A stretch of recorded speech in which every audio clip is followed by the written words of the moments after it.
8 பேர் தான் ஆண்கள், 19 இவரோட. சரி, 20 23 பேர் தான் இருக்கீங்க, பரவாயில்ல. இப்போ ஒரு கர்த்தருடைய வார்த்தையை உங்களுக்கு நான் சொல்ல வந்திருக்கிறேன். பாஸ்டர் செல்வராஜ் கொட்டை போட்டு மரத்தை வளர பண்ணி அதிலிருந்து பழம் பறிக்கிறார். நாங்கள் ரொம்ப சிறுமையில் இருந்த நாட்களில் அவர் எங்களோட பழக ஆரம்பித்தார். ஒரு ஏஜி சபைக்கு அவர் கூட்டம் நடத்த வந்திருந்தார். ஏஜி சபைக்கு அந்த இடத்துல தான் அவரை நம்ம பார்த்தோம். ஏதோ தேவன் முன்குறித்து வைத்திருந்த ஒரு ஐக்கியம், உறவு, தொடர்பு இருந்ததுனால பொதுவாக ஒரு சபையில் கூட்டம் நடத்துகிறாங்கன்னா ஒரு 3 நாள் 2 நாள் நடத்துகிறாங்கன்னா நாங்கள் பக்கத்தில் இருக்கிறாங்க, ஒரு நாளைக்கு நாளும் போய் என்ன செய்வோம், கலந்துக்கிறது வழக்கம். நீங்களும் அப்படி தான் செய்வீங்க. ஆனால் இவர் கூட்டம் நடத்தினப்ப அவர் கொஞ்சம் மலையாளமும் தமிழும் கலந்த அந்த பாஷையில் அந்த நாட்களில் இப்போ கூட தெளிவு இருக்குது. அப்போ எனக்கே விளங்காது சில நேரம். எங்கள் சபையில் கூப்பிட்டு நானே உட்காந்துட்டு இருப்போம் முழிச்சிக்கிட்டு. அப்படி பேசினார். என்னமோ மறுநாளும் போடணுன்னு ஒரு ஏவுதல் இருந்தது, போனோம்.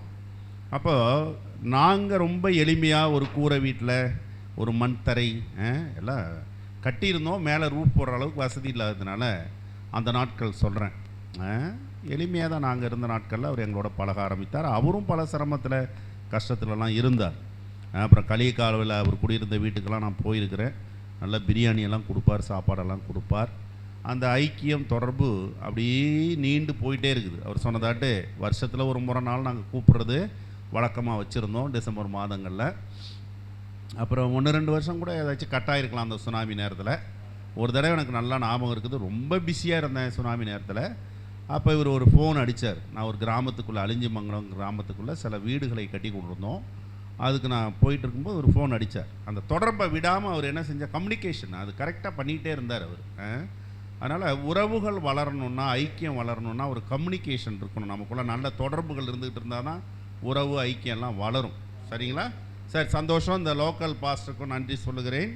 ரைட், கர்த்தருக்கு ஸ்தோத்திரம். இங்கே வந்த பின்பாக தான் சில காரியங்கள் விளங்குகிறது. பக்கத்திலே ஒரு சபை இருக்கிறது, அது நான் பணிபுரியும் ஐபிஏ சபை. ஸ்தோத்திரம். நீங்கள் ஊழியர்களாக வந்திருக்கிறதுனால உங்கள் ஊழியருக்குரிய ஒரு செய்தியை ஆண்டவர் கொடுத்தார். அதை நான் உங்களுக்கு சொல்கிறேன். யோவான் 20ஆம் அதிகாரம் அதில் 3ஆம் வசனத்துலேருந்து 8ஆம் வசனம் வரைக்கும் கடகடன் செய்திக்கு போயிடுவோம்.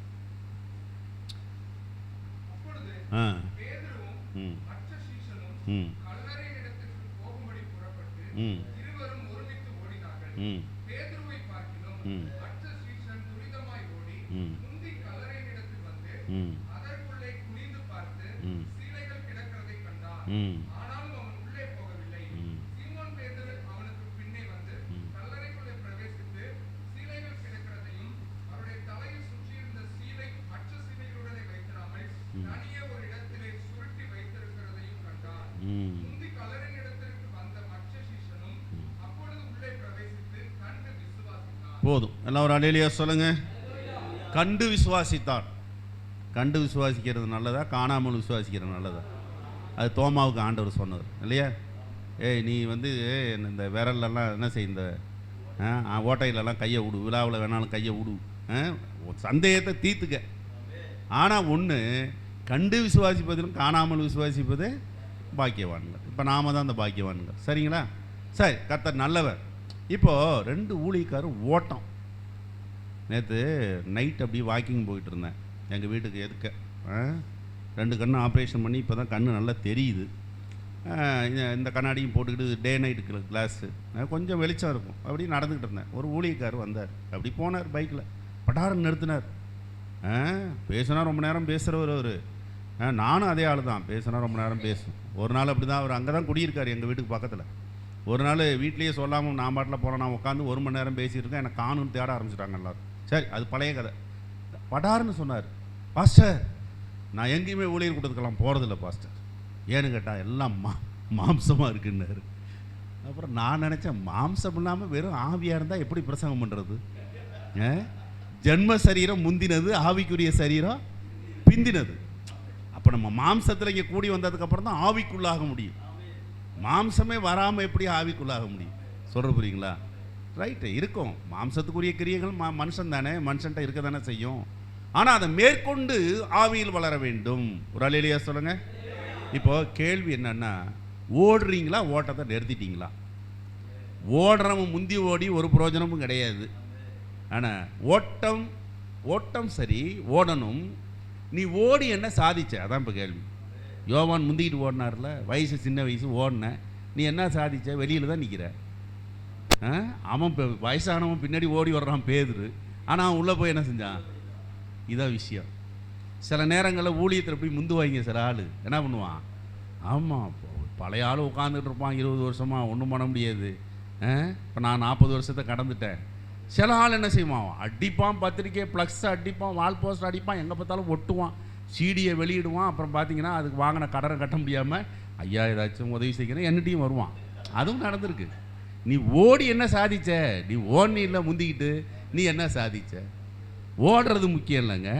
ஓடின நீ அதை கண்டியா?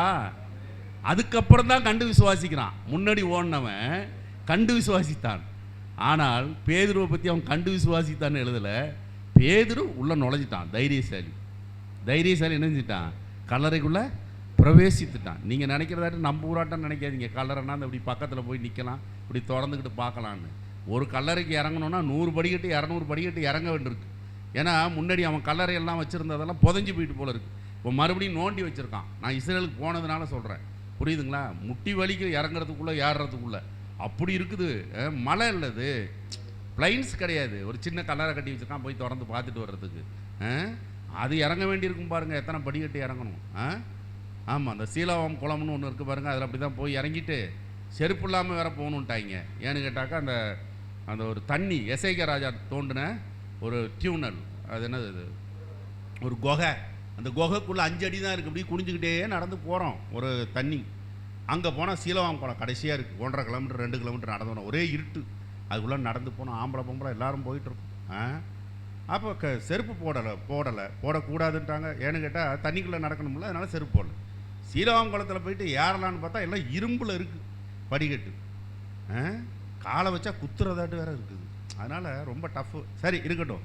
இப்போது நாம் நினச்சிட்றோம் ரொம்ப ஈஸியாக. இப்போது ஓடுறீங்களா ஓட்டத்தை நிறுத்திட்டீங்களா?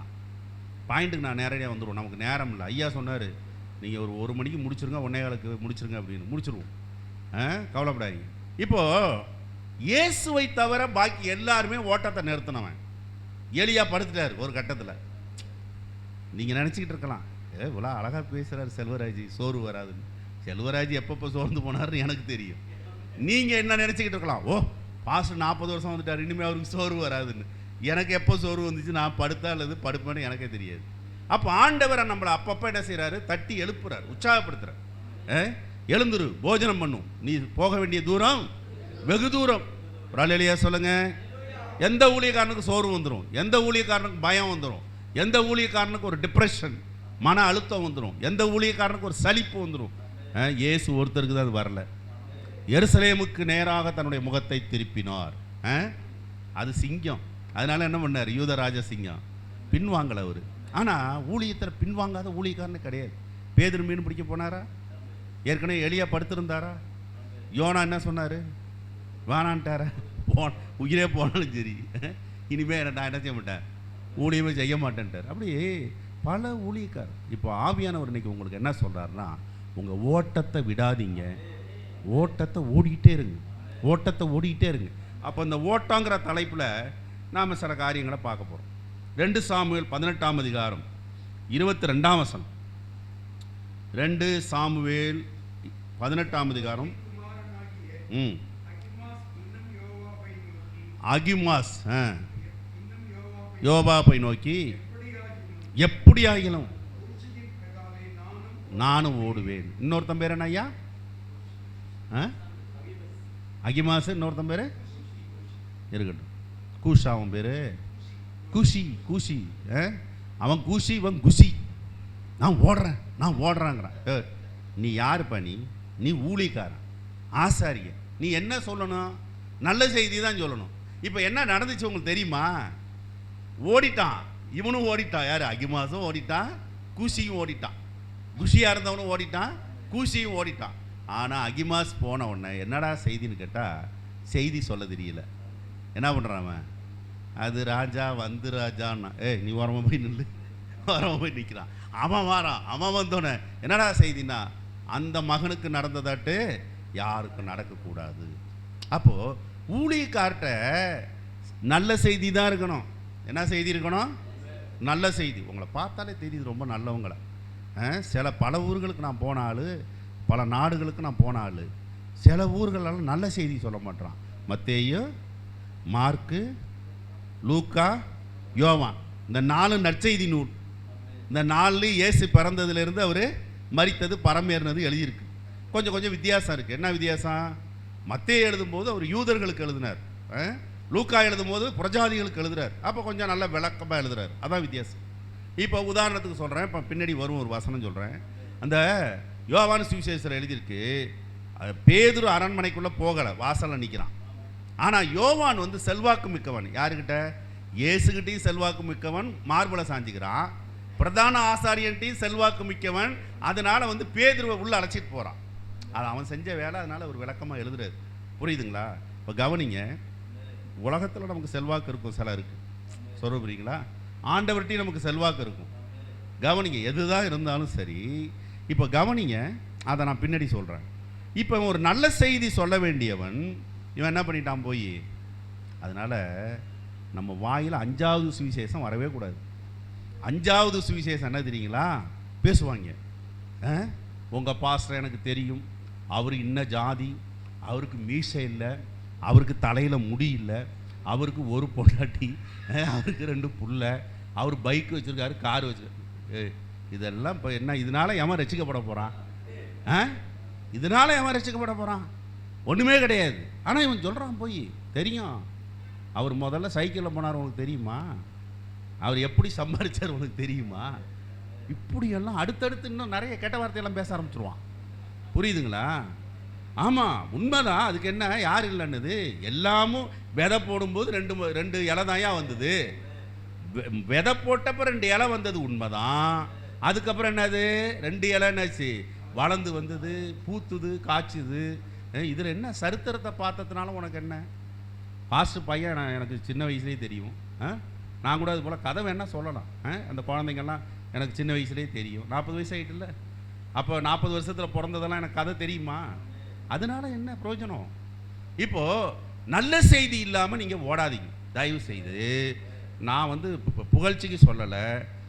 செல்வராஜ் வந்து ஏதாச்சும் கொடுப்பாரு அப்படிங்கிறதுக்கு நான் சொல்ல வேண்டிய அவசியம் இல்லை. கொடுத்தா நல்லாவும் கொடுப்பாரு. சில நேரம் வெறும் பண்ணை கையில் கொடுத்து போயிட்டு வான்னு அனுப்புவார். எனக்கு அந்த அனுபவம் இருக்குது. ஒரு அலையிலேயே சொல்லுங்கள், எனக்கு அவருக்கு தான் அது புரியும். ஒரு தடவை கூப்பிட்டு எனக்கு ஒரு பெரிய காணிக்கை கொடுத்துட்டாரு. சின்ன குழந்தைகளுக்கு நடந்த ப்ரோக்ராமில் ஏன்டா கூப்பிட்டுட்டு இவர் கொடுத்த காணிக்கைனால நம்ப முடியல. எதுவும் மறந்துட்டு கொடுத்துட்டாரோ, தவறி கொடுத்துட்டாரா? சில நேரம் ஆண்டவர் இப்படி செய்வார். இன்னொரு ஊழியக்காரர் அப்படி தான் ஒரு கல்யாணத்துக்கு கூப்பிட்டாரு. போனேன், ரெஜிஸ்டர் பண்ணுறவர் ஒருத்தர். நான் சின்னதாக ஒரு சின்ன பிரசங்கம் தான் பண்ணேன். என் கையில் 4000 ரூபா காணிக்கை கொடுத்துருக்காரு. நான் இந்த வந்து கேட்டேன், பாஸ்டர் எதுவும் கவரை மாற்றி கொடுத்துட்டீங்களா? இவர் இல்லை, அது வேற கதை. பாஸ்டர் எதுவும் கவரை மாற்றி கொடுத்துட்டீங்க? இல்லை இல்லை, நான் வேணுக்குன்னு தான் கொடுத்தேன் அப்படின்னாரு. சரி, தேங்க்யூ, கர்த்தர் உங்களை ஆசீர்வதிப்பார். ஒரு ரெஜிஸ்டார் கொடுக்குற அளவுக்கு சின்ன பிரசங்கத்துக்கு கொடுத்து விட்டார் காணிக்கை. அது போல் ஒரு தடவை ஒரு கொடுத்துட்டார் பெரிய காணிக்கை. ஏன்னா கொடுக்கலங்கிறத சொல்லி அவரை நம்ம இது பண்ணக்கூடாது. இருக்கிற நேரம் கொடுத்துட்டாரு, இல்லாத நேரம் என்ன பண்ணார்? ஒரு தடவை எனக்கு ஒன்றும் எதிர்பார்ப்பு இல்லை. என்கிட்ட காசு இருக்கும், நான் காரில் வரேன், எங்கேயாச்சும் சாப்பிட்டு போவேன்.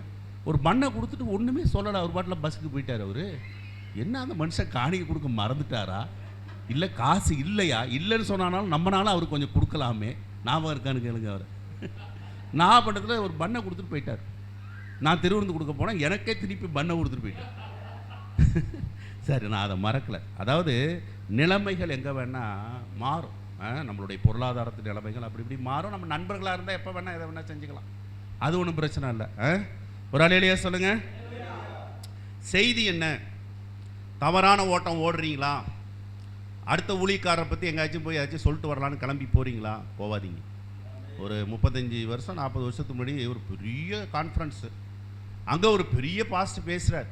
அவர் சொல்கிறாரு, பைக் எடுத்துகிட்டு ஊழியக்காரன் அப்படி போகிறானா, அப்படி ஓட்டி காமிக்கிறார். பைக் அப்படி போகிறானா, வழியில் பார்த்துட்டு எங்கேப்பா போகிற அப்படின்னா, சும்மா அப்படி போகிறான் பாஸ்டர். சும்மா போகிறதுக்கெல்லாம் நேரம் இருக்குது அவங்களுக்கு. ஆயுசு ரொம்ப கம்மி நமக்கு. இருக்கிற வரைக்கும் பைபிளை படிங்க, இருக்கிற வரைக்கும் நல்லா என்ன பண்ணுங்கள், சோத்திரம் பண்ணுங்கள், இருக்கிற வரைக்கும் நல்லா ஊழியம் பண்ணுங்கள். எவ்வளோ இன்னும் சபை என்ன 1000 பேராக வந்துடுச்சு. இங்கே யாராச்சும் 1000 பேர் வச்சுருக்க சபை இருக்கா? இல்லை, என்னகிட்டையும் இல்லை. அப்போ எனக்கு வெக்கமாக இருக்குது. சின்னவன் 1000மும் சிறியவன் பலத்த ஜாதி ஆவான். இன்னும் சின்னவனே ஆகலை, அப்புறம் எங்கே இது ஆகிறது, பலத்த ஜாதி ஆகிறது? அப்போ 1000 பேர் வரல. அது வரைக்கும் நீ ஊழியத்தை பாருங்கள். அடுத்த பேச்சா நமக்கு வேண்டாம். நான்லாம் அந்த முடிவெடுத்து அப்போ எங்கள் சபையை நல்லா நாங்கள் கொண்டு போயிட்டுருக்கோம். அப்போ கவனிங்க, தவறான ஓட்டம் கூடாது. இவன் ஓடினது தவறான ஓட்டம். சரியா? 2 தவறான ஓட்டம், 2 சரியான ஓட்டத்தை பற்றி சொல்லி கடைசியாக நான் முடிச்சிடுவேன். அப்போது இந்த அகிமாஸ் ஓடினது தவறான ஓட்டம். நம்மள்கிட்ட மெசேஜ் இல்லைங்க, அப்புறம் ஏன் நம்ம ஓடணும்? சொல்ல புரியுதா உங்களுக்கு? எனக்கு ஒரு ஊழியம் இல்லைன்னா நான் எங்கேயும் போக மாட்டேன். புரியுதுங்களா? எந்த நாட்டில் கூப்பிட்டாலும் சரி, நான் பிரசங்கம் பண்ணுறதா இருந்தாலும் வருவேன். வாங்க சோறு போடுறோம் வாங்கன்னா போக மாட்டேன். இல்லை வாங்க உங்களுக்கு ஏதாச்சும் வெகுமதி தரோம், வேண்டாம். கர்த்தருடைய வார்த்தையை பேசணும். நான் ஊழியக்காரன், வேலை இருந்தால் தான் போகணும், இல்லாட்டி போகக்கூடாது. நம்மள்ட்ட ஒரு செய்தி இருக்கணும், போகணும். செய்தி இல்லையா, அப்புறம் ஏன் போயிட்டு உட்காந்துடணும்? பேசாமல் செய்தி கிடைக்கிற வரைக்கும் உட்காந்துடணும். அதனால் தவறான ஓட்டம் ஓடிய அகிமாஸ். அதனால் நீங்கள் ஒரு பொருத்தனை பண்ணிக்கிங்க. ஒவ்வொரு ஊழியர் கூட்டத்திலையும் நீங்கள் என்ன செய்யப்படணும்? நல்லா நீங்கள் கூர்மையாக்கப்படணும். ஒவ்வொரு ஊழியர் கூட்டத்திலையும் நீங்கள் எதையாகிலும் ஒன்றை பெற்றுக்கொள்ள வேண்டும், கற்றுக்கொள்ள வேண்டும். நான் இன்னும் அந்த மனத்தாழ்மையில் இருக்கேன். புரியுதுங்களா? 40 வருஷம் ஊழியம் செஞ்சுருக்கேன். அந்த காலத்திலே நான் பைபிள் காலேஜ் படிச்சிருக்கேன். அதுலேயும் கோல்டன் டிப்ளமோ வாங்கியிருக்கேன். அந்த காலத்திலேயே இன்னமும் பைபிளை மாணாக்கனாக தான் படிக்கிறேன். எல்லாம் தெரிஞ்சவர் இல்லை. பைபிள் காலேஜில் பேசுகிற அளவுக்கு, லெக்சர் பண்ணுற அளவுக்கு என்கிட்ட கெப்பாசிட்டி இருக்குது, பண்ணியிருக்கேன் பைபிள் காலேஜில். ஆனால் நான் அந்த அழைப்பு பெறலை, மேய்ப்பனின் அழைப்பு. அதனால் இன்னும் வேதத்தை ஆர்வமாக படிக்கிறேன். புரியுதா? மாணாக்கனாக கற்றுக்கொள்கிறேன். ஒரு அல்லேலூயா சொல்லுங்கள். இன்னொரு தவறான ஓட்டம் சொல்கிறேன் பாருங்கள். 2 சாமுவேல் 2ஆம் அதிகாரம் 23ஆம் வசனம். 2 சாமுவேல் 2ஆம் அதிகாரம் 23ஆம் வசனம் படிங்க.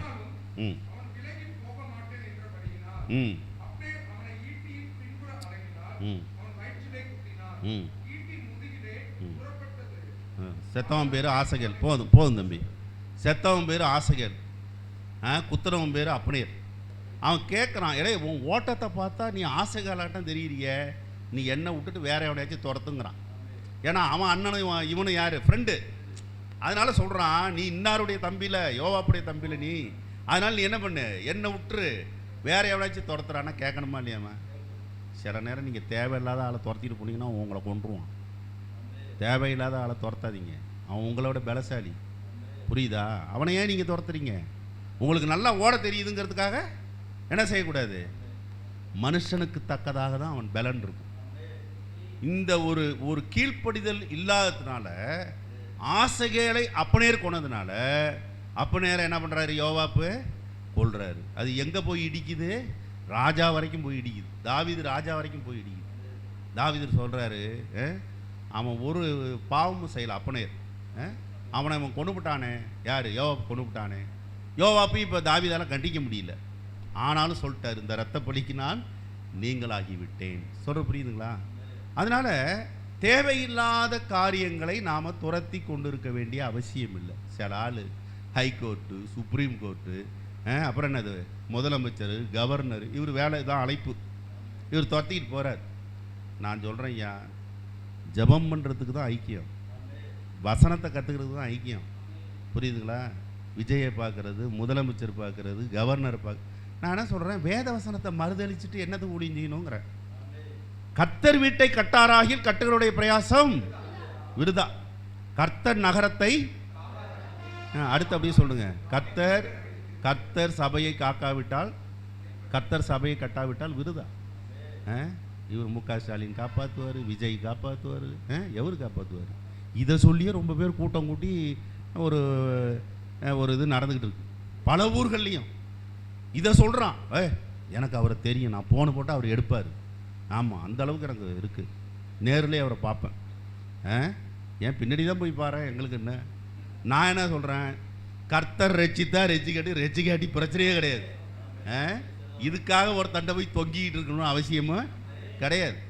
அதனால் இப்படியெல்லாம் ஏமாற்றிட்டு தெரிகிறாங்க. புரியுதுங்களா? கர்த்தர் தாங்க சபையை காப்பாற்றணும். நாள் வருது, இன்னும் பெரிய உபத்திரம் வரதான் போகுது. ஆமாம், புரியுதா? அதுக்காக ஊழியம் செய்யாமல் போயிடுவோமா? அதுக்காக கொரோனா வந்துச்சுங்க, அதுக்காக நான் ஊழியம் செய்யாமல் இருந்தோம். மதமாற்ற தடை சட்டம் போட்டாங்க, அதனால என்ன ஊழியம் செய்யாமல் இருந்தோம்? ஒருத்தர் சொன்னார், பாஸ்டர் தமிழ்நாட்டில் ஞானசானம் கொடுக்க முடியலன்னா ஆத்மாவெல்லாம் அழைச்சிட்டு வாங்க அப்படி காரைக்கால் பக்கம் இந்த கடலில் கொடுத்துருவோன்னாரு. போயா, எங்கள் சர்ச்சு வாசலில் இருக்க ஞானசான தொட்டியில் தான் நான் ஞானசானம் கொடுத்தேன். இதுக்கெல்லாம் பயந்துக்கிட்டா ஊழியத்துக்கு வந்தோம் நாங்கள். கிறிஸ்து எனக்கு ஜீவன், சாவு எனக்கு. ஆமாம், எப்படா எவனாச்சும் பிடிப்பான், நம்மளை சிறையில் அடைப்பான், எப்படா அடிப்பான்னு பார்க்குறோம். ஒருத்தனை அடிக்க மாட்டான், என்னை பிடிக்கவும் மாட்டேங்கிறான்.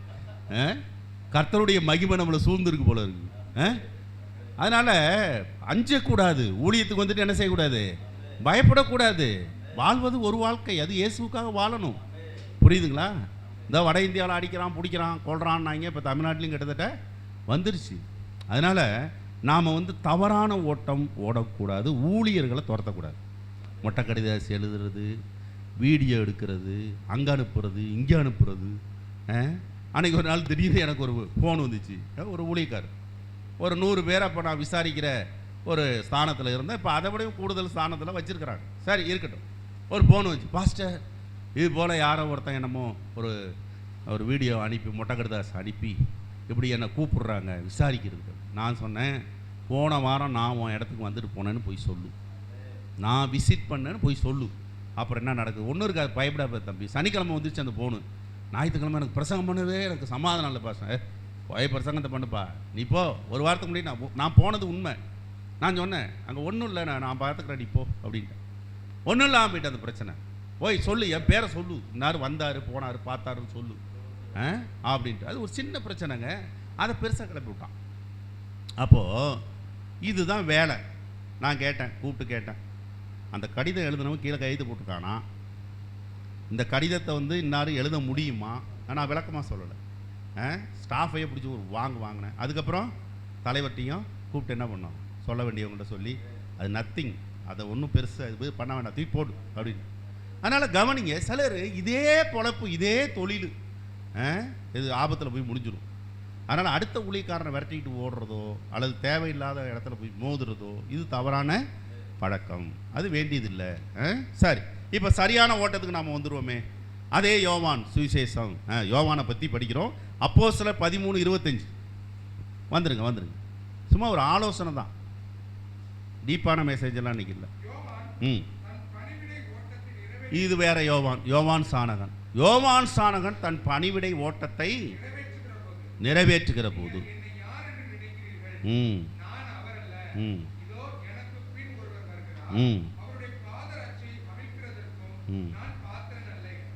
பாருங்க, ஒரு அலையிலேயே சொல்லுங்க.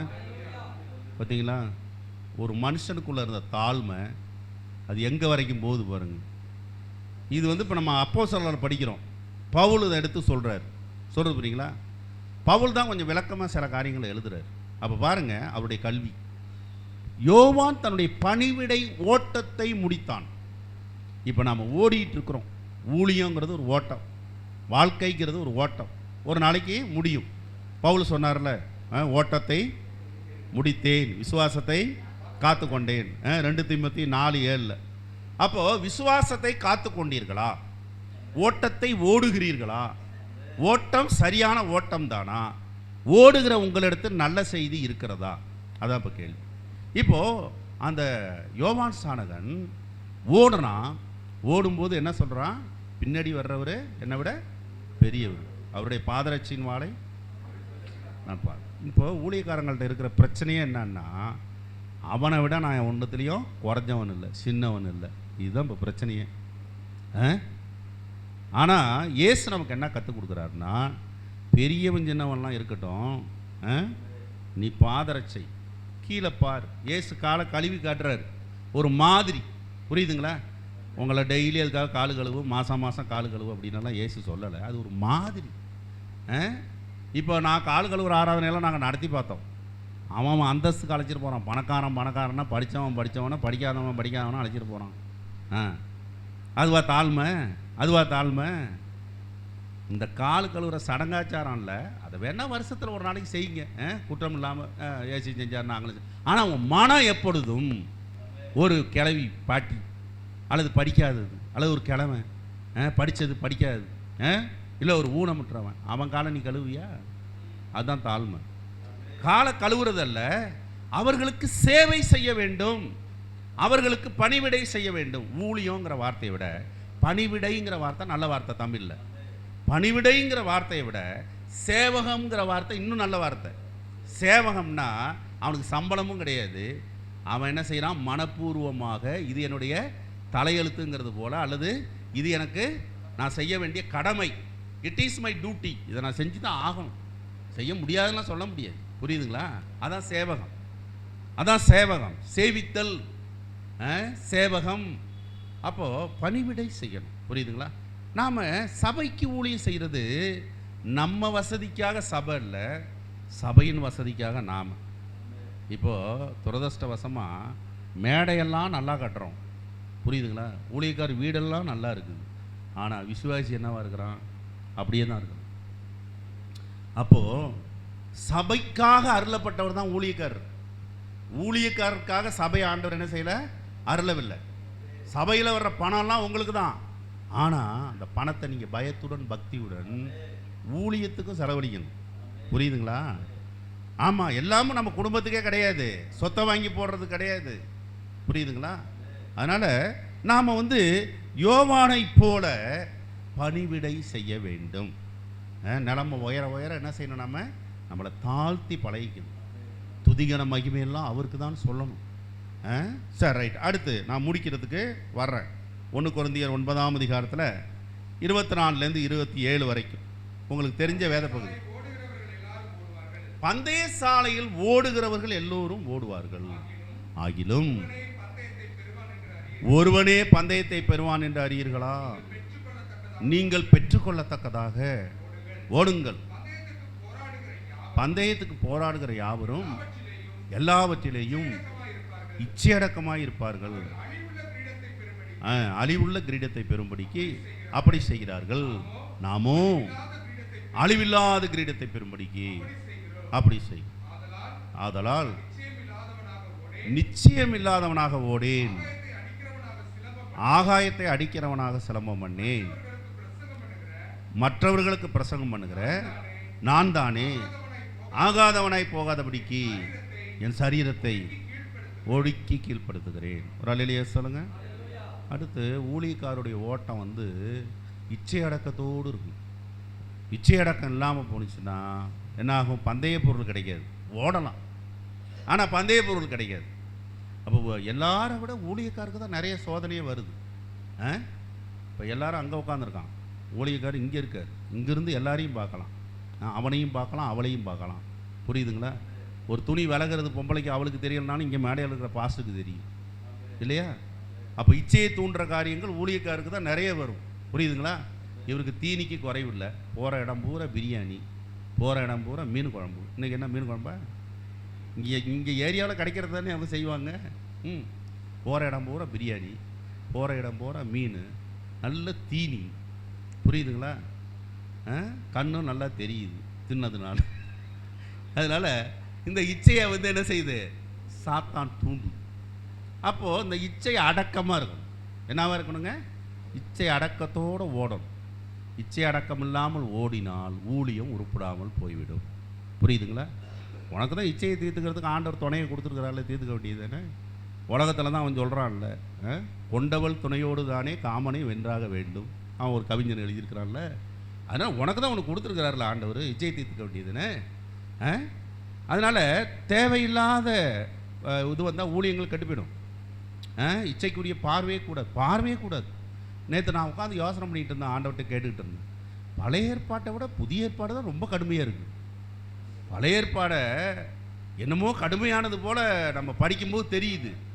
ஏன்னா அவன் அங்கே பாவமே செஞ்சுட்டான், ஆனால் இங்கே பாவமே செய்யலைன்னு பார்த்தோன்னே நீ இப்போ விபச்சாரம் செஞ்சிட்டேங்கிறாரு. அப்போ இயேசு எந்த அளவுக்கு பழைய ஏற்பாட்டை என்ன பண்ணுறாரு? முக்கியப்படுத்துகிறார். நான் நியாயப்பிரமாணத்தை ஒழிக்க வரவில்லை, நிறைவேற்ற வந்தேன். அதனால் நம்ம எவ்வளோ பயத்தோடு பக்தியோடு ஊழியம் செய்யும். நம்மளை நம்பி ஒரு தகப்பனாக நினச்சி என்ன செய்யுது? பிள்ளைகள் வருது நம்ம ஆலயத்துக்கு. அவன் சந்தேகம் இல்லாமல் அனுப்புகிறான். போ, ஜபத்துக்கு தானே போகிற போ அப்படின்னு அனுப்புகிறான். இதில் எங்கெங்கே என்னென்ன கசம்புசம் அவங்க காதில் விழுந்துருக்கும், காதில் விழுந்துருக்கும் இல்லையா? அப்போ நான் என்ன சொல்கிறேன், இதெல்லாம் நமக்கு ஒரு எச்சரிப்பு. அப்போ விழுந்துட்டான்னு நம்ம சிரிக்கவும் கூடாது. விழுந்துட்டான்னா பரிதாபப்படு, அதுக்காக ஜெபம் பண்ணு. புரியுதா? நான் என் வாழ்க்கையில் இளம் வயதுலேருந்து ஊழியம் செய்கிறதுனால நிறைய பேரை நான் எச்சரித்திருக்கேன், நிறைய பேரை காப்பாற்றி விட்ருக்கேன். ஆமாம், சொல்லுவேன் நான், தம்பி ரூட்டு தப்பாக போகுது, இது மற்ற கண்ணுக்கு சரியாக இருக்காது, நீ விழுந்துருவ. எத்தனை ஊழியக்காரன் அப்புறம் சபையை விட்டுட்டு போராப்புலலாம் ஆயிடுச்சு, போயிட்டாங்க.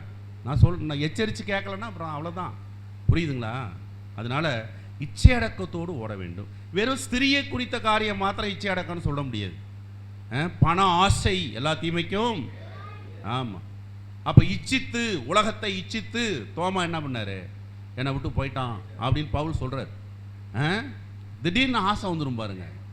முதல்ல நல்லா பிரதர்ஷியோடு ஆரம்பிச்சிருப்பான். ஆண்டவரே ஊழியத்தை நான் எளிமையாக செய்கிறேன், தாழ்மையாக செய்கிறேன். அப்புறம் திடீர்னு கொரியன் காசு கொடுக்குறாரு, அமெரிக்கன் காசு கொடுக்குறாரு. அதனால் நான் கொரியன் சபைக்கு போகிறேன், நான் அமெரிக்கன் சபைக்கு போகிறேன். நீ எந்த சபைக்கு போனாலும் பரலோகத்துக்கு தானே வரணும், வா அங்கே விசாரிப்பார் ஆண்டவர். நம்ம ஆள் திடீர்னு பல்ட்டி அடிக்கிறான், திடீர்னு பிரதிஷ்டையெல்லாம் மாறுது. என்ன சொல்கிறேன், பிரதிஷ்டைங்கிறது அவரவர் செஞ்சுக்கிறது. புரியுதுங்களா? இப்போ எப்போதும் நான் செல்வராஜ் ஆட்டம் ஒயிட் அண்ட் ஒயிட் போடுறதுக்கு ஆள் கிடையாது. விருப்பப்பட்டால் போட்டுக்குவேன், இல்லைன்னா கலரும் போட்டுக்குவேன். கல்யாண வீட்டுக்கு போனால் கலரும் போட்டு போவேன். செல்வராஜே இப்போ நைட்டு பஸ்ஸில் போனால் கலர் தான் போட்டு போகிறாரு. என்ன அதான் நான் என்ன சொல்கிறேன், பிரதிஷ்டை குறித்து எதுவும் நான் அழுத்தி பேச இங்கே வரல. நல்லது, பிரதிஷ்டை நல்லது, ஒழுங்கு நல்லது. புரியுதுங்களா? பெரும்பாலும் ஊழியக்காரங்க ஏன் வெள்ளை சட்டை போடுறீங்க, கட்டன் சட்டை போடல, பூ சட்டை போடல? இப்போ சில ஊழியக்காரர் இப்போ பூவெல்லாம் போட்டுக்கிறார். இப்போ தம்பி அது வயசில் கட்டம் போட்டுக்கிட்டால் பரவாயில்ல. ஏன்னா அது சில கட்டத்தில் மாட்டிருக்கு, அதுலேருந்து வெளியில் வரணும். புரியுதா? அந்த வயசு வந்தால் தான் அப்புறம் வெளியில் வர முடியும். புரியுதா? அது தப்பு இல்லை. ஆனால் பூவெல்லாம் நான் நினைக்கிறேன் கொஞ்சம் ஓவர்னு நினைக்கிறேன். ஒரு காலத்தில் லேடிஸ் தான் ஜாக்கெட்டில் பூ போட்டுக்குவாங்க. இப்போ எல்லாம் பூ போட்டு இந்த பனியன்லாம் போட்டுக்கிட்டு, புரியுதுங்களா? எதை போட்டாலும் ப்ளைனாக போட்டிங்கன்னா அது ஒரு மரியாதை தான். சொல்ல புரியுங்களா? இல்லைன்னா இப்போ டாக்டரெல்லாம் ஏன் பூவாக போட்டுக்கிட்டு பனியன் போடலை, ஏன் வெள்ளை சட்டையை போட்டு நிற்கிறான்? அதெல்லாம் ஒரு ஒழுங்கு தானே. நர்ஸெல்லாம் இப்போ பூ போட்டுக்கிட்டு இருந்தால் என்ன ஆகும்? அவ்வளோதான், முடிஞ்சு போச்சு. அவன் ஜெத்தும் போயிடுவான். அப்படி இல்லைன்னா என்ன பண்ணுவான்? இடரில் அடைஞ்சிருவான். ஆமாம், அது இவ்வளோ வெள்ளை போட்டுக்கிட்டு இருக்கும்போதே சில ஆள் கவர் பண்ணி கல்யாணமும் பண்ணிட்டாயா. ஒரு வயசான ஐயா, ஒரு 75 வயசு, செத்து போயிட்டார். ஏன்னா அவர் கதையை நான் கேட்டால், அவர் ஒரு நாத்திகர். சரீரத்தை வந்து இதாக எழுதிட்டார், டொனேஷனாக எழுதிட்டார். ஹோல் சரீரத்தையும் எழுதிட்டார், கண்ணை மாத்திரம் இல்லை, முழு சரீரத்தையும். நான் நினச்சிக்கிட்டு இருந்தேன் கணவன் மனைவின்னு நினச்சிக்கிட்டு இருந்தேன். வயசான அம்மா, அதுவும் கேன்சர் இருந்து இறந்துருச்சு. நர்ஸு ஒரு நாள் சொல்லு, ஐயா உங்களுக்கு தெரியுமா, நான் ஒரு மனைவி இல்லை, நான் அவருடைய 2வது மனைவி. வைத்தியத்துக்கு வந்த இடத்துல என்னை கவர் பண்ணிட்டாரு, எங்களுக்கு குழந்தை கிடையாது. அது சொல்லுது அந்த கிழவி. அது 80 வயசு, முதியோர் இல்லத்தில் இருந்து அந்த அம்மாவும் சரீரத்தை இது பண்ணிடுச்சு, டொனேஷன் பண்ணிட்டு அவராட்டமே. அது கதையெல்லாம் சொல்லுது. அப்படியாம்மா, அவர் பிள்ளைங்கங்க அதெல்லாம், நான் என் பிள்ளைங்களாம் வளர்த்தேன், ஒரு மனைவி இல்லை, அப்புறம் இறந்துச்சு போல இருக்கு ஒரு மனைவி. அப்புறம் நான் எல்லா பிள்ளைங்களையும் வளர்த்தேன், போனேன் வந்தேன், என் சம்பளத்தை பூரா செலவு பண்ணேன், அப்படி இப்படின்னு ஒரு கதையை சொன்னிச்சு அந்த அம்மா. சரி, இப்போ காரியத்துக்கு வருவோம். இப்போ நான் என்ன சொல்கிறேன்னா, நம்முடைய ஓட்டம் எப்படி? நல்லா ஓடுறோமா? நல்ல செய்தியோடு ஓடுறோமா? தவறான ஓட்டம் ஓடுறோமா? தவறான பாதையில்? இது இவ்வளோ தான் மெசேஜ் ஆண்டவர் கொடுத்தது. அதனால் நீங்கள் ஓடுறத நிறுத்திடக்கூடாது, சோர்ந்து போயிடக்கூடாது. சோர்ந்து போனீங்கன்னா போங்க, போய் செல்வராஜ் வீட்டில் 2 நாளைக்கு இருங்க. நல்ல சாப்பாட்டையும் போட்டு நல்ல வெளிப்பாடெல்லாம் சொல்லி உங்களை கிளப்பி விட்ருவார்.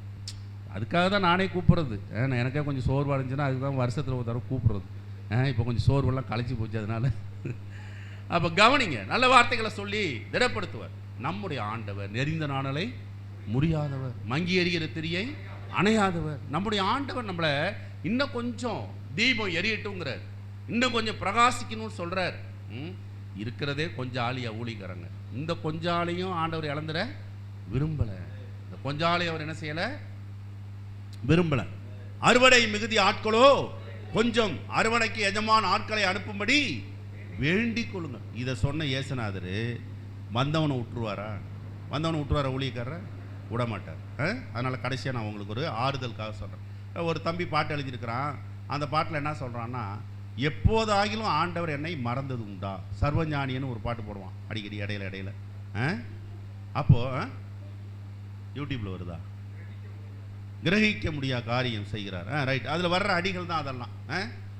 அப்போ கவனிங்க, எப்பயாச்சும் உங்களை மறந்துருக்கிறாரா ஆண்டவர்? எப்பயாச்சும் மறந்துருக்கிறாரா? எத்தனை உபத்திரமம், எத்தனை தேவைகள், எத்தனை பாடுகள், எத்தனை நிந்தைகள், எத்தனை வியாதி, எப்போதாகிலும் ஆண்டவர் உங்களை மறந்தது உண்டா? மறந்ததே கிடையாது. நீங்கள் மறந்துருப்பீங்க, அவர் உங்களை மறக்கலை. அந்த பழைய வசனத்தை சொல்லிட்டு இருக்க நான் விரும்பலை, அது உங்களுக்கு எல்லாம் மனப்பாடம். தாய் மறந்தால் நான் மறப்பதில்லை. ஸ்திரியானவள் தன் பாலகனை மறப்பாளோ, மறந்தாலும் நான் மறப்பதில்லை. இதெல்லாம் நமக்கு நம்ம சொல்லி பழகின வசனம்.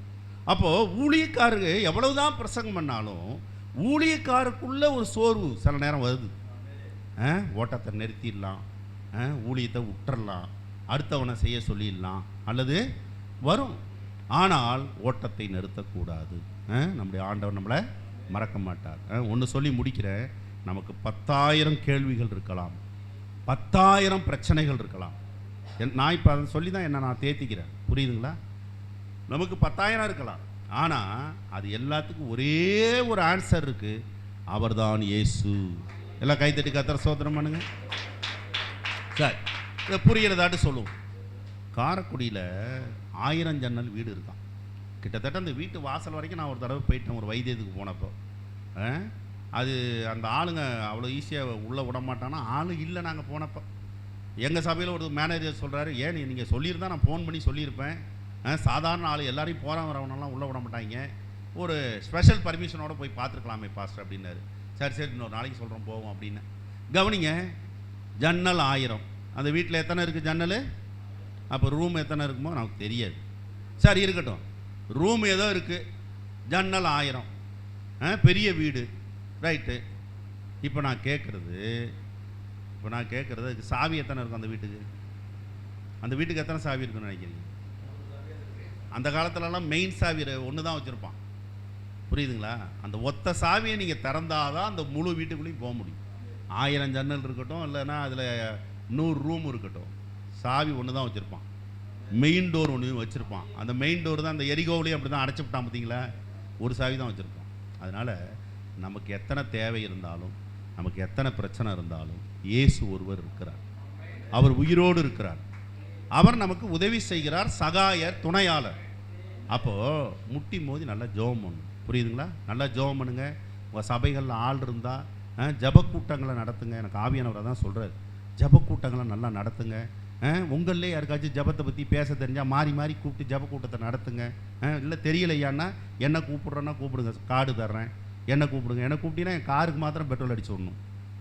எனக்கு நீ ஒன்றும் காணிக்கலாம் தர வேண்டாம், ஆனால் காருக்கு பெட்ரோல் அடித்தா தான் கார் ஓடும், சரியா? அப்போ காலையில் ஒருத்தர் வைங்க, சாயங்காலம் ஒருத்தர் வைங்க. அவர் காலையில் வைக்கிறாரு, அவர் சாயங்காலம் வைக்கிறாரு, பக்கம் இருந்துச்சுன்னா வந்து என்ன செய்யலாம், 2 பேருக்கு நடத்தி கொடுத்துட்டு போயிடலாம், புரியுதா? ஜபம் பண்ணணும். இப்போ எங்கள் சபையில் நாங்கள் ஜபம் பண்ணுறோம், அது பெருமையாக சொல்லலை, தாழ்மையாக சொல்கிறேன். பல வருஷம் ஜபத்துக்காக நாங்கள் பிரயாசப்பட்டோம். இப்போ குறையாமல் ஒரு நாளைக்கு 50 பேர் ஆன்லைனில் ஜபம் பண்ணுறாங்க. அந்த டச்சு செல்லு வச்சும் பண்ணுறாங்க, வெறும் பட்டன் செல்லு வச்சும் பண்ணுறாங்க. அது எப்படி எனக்கு தெரியல. ஆனால் 5 பேர் 10 பேர் ஜெபம் பண்ணி அந்த ரிப்போர்ட்டெல்லாம் 9:15 மணிக்குள்ளே எனக்கு வந்துடும். நான் எல்லாத்தையும் பார்த்து காட் பிளஸ் யூன்னு போட்டுட்டு தான் நான் தூங்குவேன். இது அல்லாமல் டெய்லி எங்கள் சபையில் 21 நாள், மாதம் 21 நாள் என்ன பண்ணுறோம், ஜபம் நடக்குது. இப்போ காலையில் நான் ஜபத்தை ஆரம்பித்து 10 நிமிஷம் பிரசங்கம் பண்ணிட்டு தான் கிளம்பி வந்தேன். எத்தனை ஊழியக்காரர் சொன்னாலும் எனக்கு தெரியும், எனக்கு 12:30 தான் கொடுப்பாங்க. ஏன்னா நம்ம ஆள் வர்றதே 11, 11:15, வந்து ஒரு டீ 11:30, அதுக்கப்புறம் பாட்டு படிக்கணும், அதுக்கப்புறம் ஜப குறிப்பு சொல்லணும், இல்லையா? ஆகிடும். எனக்கு தெரியும். காலையிலேருந்து செல்வராஜ் 12 மணிக்கு வந்துருங்க, 12 மணிக்கு வந்துருங்க, எனக்கு தெரியும். அதனால் நான் என்ன பண்ணேன், என் டயத்துக்கு அங்கே 10:30 தான் கிளம்புனேன். 1.5 மணி நேரம் ட்ராவல், புரியுதா? நெருங்கிட்டேன். 12:10 நான் இங்கே வந்துட்டேன், சரியா? அதனால் ஒன்றும் தப்பு இல்லை. 10 நிமிஷம் வந்து உட்காந்து இருந்துட்டு அப்புறம் தான் பிரசங்கம் பண்ணணும், அதுவும் நல்லது. அப்போ கவனிங்க, நம்ம ஊழியக்காரர் நேரத்தை கடைப்பிடிக்கணும். நான் என்ன சொல்கிறேன், கரெக்டாக 10:30 வர முயற்சி பண்ணுங்கள். 10ங்கிறது டைமு. கலெக்டர் போகிறதே 10 மணிக்கு ஆஃபீஸ் போகிறார். நீங்கள் அதை விட பெரிய ஆள் இல்லை, அதனால் 10:30 வாங்க. ஏன்னா அப்போ 9 மணிக்கா உங்களுக்கு இனிமேல் என்ன, முதல் நாளே கூட வந்து படுத்திருப்பீங்க. அங்கே மேலேயும் ஒன்றும் இல்லை, நீங்கள் முதல் நாளே வந்து படுத்திருப்பீங்க. அப்போ தம்பிமாரெல்லாம் அப்படி வான்னு சொன்னால் வருவாங்கன்னு வரமாட்டாங்க. அவர் செய்ய வேண்டியதை செஞ்சு அங்கே குழந்தைங்களை ஸ்கூலுக்கு அனுப்பி, இல்லையா? அப்புறம் மனைவிட்ட ஒரு விடையை வாங்கிட்டு போட்டுமா நீனு வாரியா இல்லை நான் போட்டுமா கேட்டு எப்படியோ தப்பிச்சு அவன் வந்து சேரணுமே. அதனால் 10:30 தான் வரலாம், அனுபவத்திலேருந்து சொல்கிறேன். அதனால் அந்த அம்மா கேட்கும், அவசியம் போய் ஆகணும் அந்த ஊழியர் கூட்டத்துக்கு, இன்னைக்கு லீவ் போடக்கூடாதா அப்படின்னு அந்த அம்மா சொன்னாலும் சொல்லும். அதையும் அவர் மீறி என்ன செய்யணும், சரி 10:30 வந்து நல்லா ஒரு 1/2 மணி நேரம் ஒர்ஷிப் பண்ணி 11 மணி 1 மணி நேரம் நல்லா ஜபம் பண்ணி 12 மணிக்கு வர்ற ஊழியக்கார்ட்ட கொடுத்துடணும். கொடுத்துட்டிங்கன்னா அவர் பேசுகிறது கோபம் இல்லாமல் ஆரோக்கியமாக பேசுவார். ரொம்ப லேட் பண்ணி கொடுத்தீங்கன்னா அவர் கொண்டு வந்த செய்தியை வேறு கொடுக்க முடியலன்னு கோவத்தில். இப்போ எனக்கு செய்தி முடிஞ்சிருச்சு, அதனால் நான் இப்போ சிரித்து பேசுகிறேன். இல்லைன்னா எனக்கு கோவம் தான் வரும். இன்னும் ஒரு 4 பாயிண்ட் என்ன செய்வேன். இவ்வளோ காசு செலவு பண்ணி வர வச்சு நம்மளை வந்து அரை மணி நேரம் கொடுக்குறது, 1/4 மணி நேரம் கொடுக்குது. நான் போன மாதத்தில் ஒரு இடத்துல குடும்ப முகாம் கூப்பிட்டாங்க, நான் போனேன். 3/4 மணி நேரம் கொடுத்தாங்க. காணிக்க மாத்திரம் 2000 ரூபா கொடுத்தான், அது கடந்துட்டு போகுது, எனக்கு அது பெரிய விஷயம் இல்லை. 3/4 மணி நேரம் கொடுத்தாங்க. 3/4 மணி நேரத்தில் குடும்பம் எவ்வளோ பெரிய சப்ஜெக்ட் தெரியுமா? 3/4 மணி நேரத்தில் என்ன பேசுவீங்க? ஏதோ பாதியை பேசிட்டு என்ன செஞ்சிட்டோம் பார்த்தேன். அப்புறம் மணி 1 ஆச்சு, 1:10 ஆச்சு. இவன் கொடுக்குற சாப்பாட்டுக்காக நான் உட்காந்துட்டு இருப்பேன். கிளம்புறேன்ட்டேன். நான் கிளம்புறேன். போனால் நான் போய் சைவ ஹோட்டலில் சாப்பிட்டுட்டு நான் போயிட்டேன். அதாவது ஊழியத்தில் வசனம்தான் பிரதானம். வசனம் இல்லைன்னா நீங்கள் ஒன்றுமே செய்ய முடியாது. வார்த்தை ரொம்ப முக்கியம். வார்த்தையாகிய தேவன். நம்ம யோவானில் படிக்கிறோம், ஆதியிலே வார்த்தை இருந்தது, வார்த்தை தேவனிடத்தில் இருந்தது, வார்த்தை தேவனாக இருந்தது. அப்படியானால் இந்த தேவனுக்கு இங்கே இடம் கொடுக்காம என்ன ஊழியர் கூட்டம்? தேவனுக்கு இடம் கொடுக்காம வேற என்ன கூட்டம்? நோக்கம் என்னன்னா தேவன் மகிமைப்பட வேண்டும். ஜபம் மாத்திரம் பண்ணுறோம், ஆண்டவரே நீர் பெருக வேண்டும், நான் சிறுக வேண்டும் அப்படி சொல்லிவிட்டு தேவனுடைய வார்த்தைக்கு உங்கள் சபையில் நீங்கள் இடம் கொடுக்கலன்னா போச்சு. 3/4 மணி நேரம் பிரசங்கம் பண்ணுங்கள், சரியாக இருக்கும். அதான் கிளாஸ் எடுக்கிறது 40 நிமிஷம் 45 நிமிஷம். இல்லை தவறி போச்சு அப்படி இப்படி அப்படின்னா 1 மணி நேரத்துக்கு முடிச்சிடணும். அதுக்கு மேலே போனால் அது பிரசங்கம் எடுபடாது. புரியுதுங்களா? அதே மிக்க நம்ம 1-1.25 பிரசங்கத்தை முடிச்சிடணும். இல்லைனா அப்புறம் பேதுரு நிலைமை தான். நான் இங்கே ஒன்று பேசிக்கிட்டு இருப்பேன், நீங்கள் அங்கே ஒரு சொப்பனம் வைப்பீங்க, இந்த ஆளை போய் அடித்து பூசி அப்படின்னு ஆகிடும். அதனால் அது வேண்டாம். சரிங்களா? கர்த்தர் உங்களை ஆஸ்வதிப்பாராக. நம்ம எல்லாரும் எழுந்து நிற்போம், ஜெபிப்போம். ஆமாம், நமக்குள்ளே நாம் கேள்வியை கேட்போம். மீதியான கூட்டத்தை செல்வராஜ் பொறுப்பெடுத்துக் கொள்வாங்க. கேள்வியை மாத்திரம் கேளுங்க, கண்ணை மூடுங்க.